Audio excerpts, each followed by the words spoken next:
با عرض سلام و ادب. اه، یک جلسه دیگر رو میخوام براتون توضیح بدم در مورد روش‌های صبر در بازار ارز دیجیتال. همیشه صبور بودن جواب نمیده، اما در رمز ارزهای معتبر باید یه مقداری صبر و حوصله داشته باشیم. به یاد داشته باشید معنای سقوط و منفی شدن بازار رو باید یاد بگیرید. حالا اینو من تو جلسات دیگه میگم.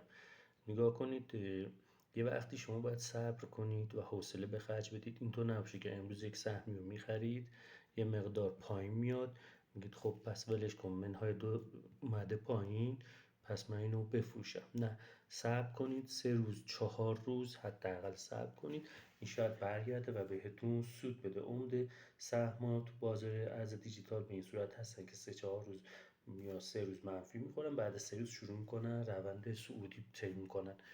اما معنی سقوط رو یاد بگیرید و همونطور که پامپ میدونید چیه، یک حرکت صعودی شدید که تو یک روز این پامپ ها معمولا تقلبی میشه. پامپ حرکت صعودیه که تو چند روز مستمر باشه، به این میگن پامپ. پامپ های یک روزه که بعد میان خالی میکنن، معمولا اینا بیشتر حالت تقلب دارند و سفته بازی و از این قبیل کارها.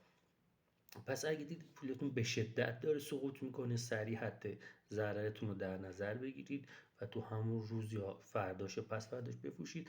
ولی اگه دیدید نه، منهای یکی، منهای دوتا، منهای سه تا رفته پایین، میتونید سهم رو نگه دارید تا امیدوار باشید برگرده. چون شما با یک نظری، با یک دانش این سهم، پس به عقیده خودتون احترام بذارید و به کار خودتون ایمان داشته باشید که این سهم برگرده و رشد سودش رو شروع بکنه.